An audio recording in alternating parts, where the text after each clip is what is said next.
Hi there. This time I'm going to be talking about scleroderma. Okay. This is a systemic disease again. A systemic conditions that I had a whole video. I hope you guys can all watch it.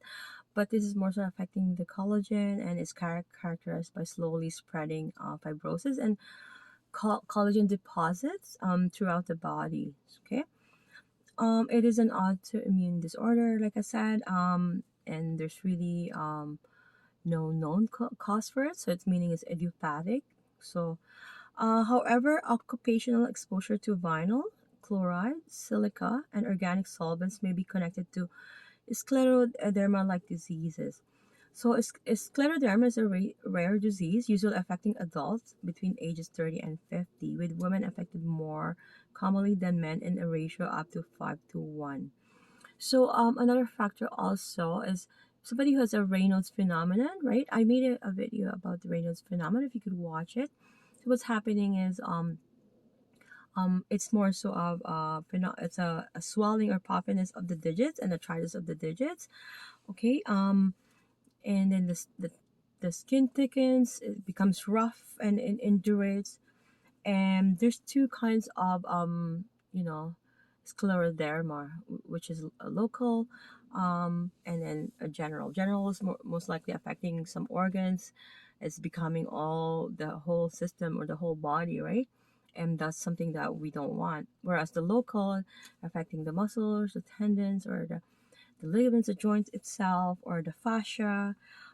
There's going to be fibrotic lesions happening, abnormal fibroblasts from hard oval patches on the skin surface. So that's usually is happening.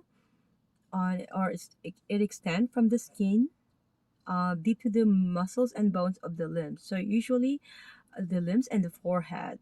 Okay. Range of motion is reduced in the affected joints and collagen deposits in the synovial lining to give rise to joint pain.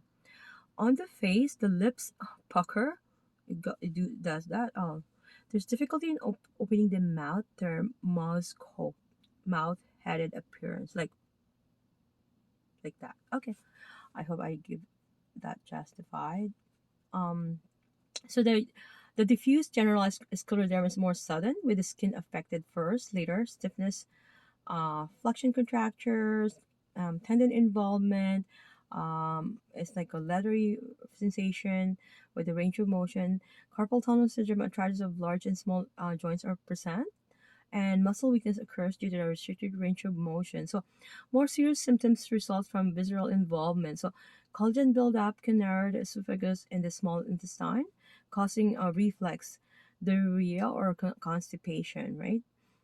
Because it goes to it goes to the skin first, the capillaries, the GI, the lungs, and then the heart, the kidneys, and then it's further divided into more complications, right? So the onset of limited generalized scleroderma is over a period of 5 to 10 years.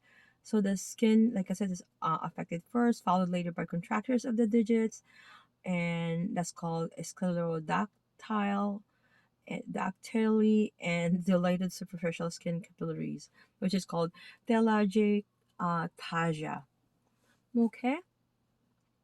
So another factor, like I said, was constipation, but also CHF, which is congestive heart failure, and restrictive lung diseases will also be happening, and malignant hypertension and renal failure may also occur usually. So there's no really cure for scleroderma, and certain drugs such as penicillamine may slow its progression, but it will not ever cure it. NSAIDs are also used to treat arthritis pain.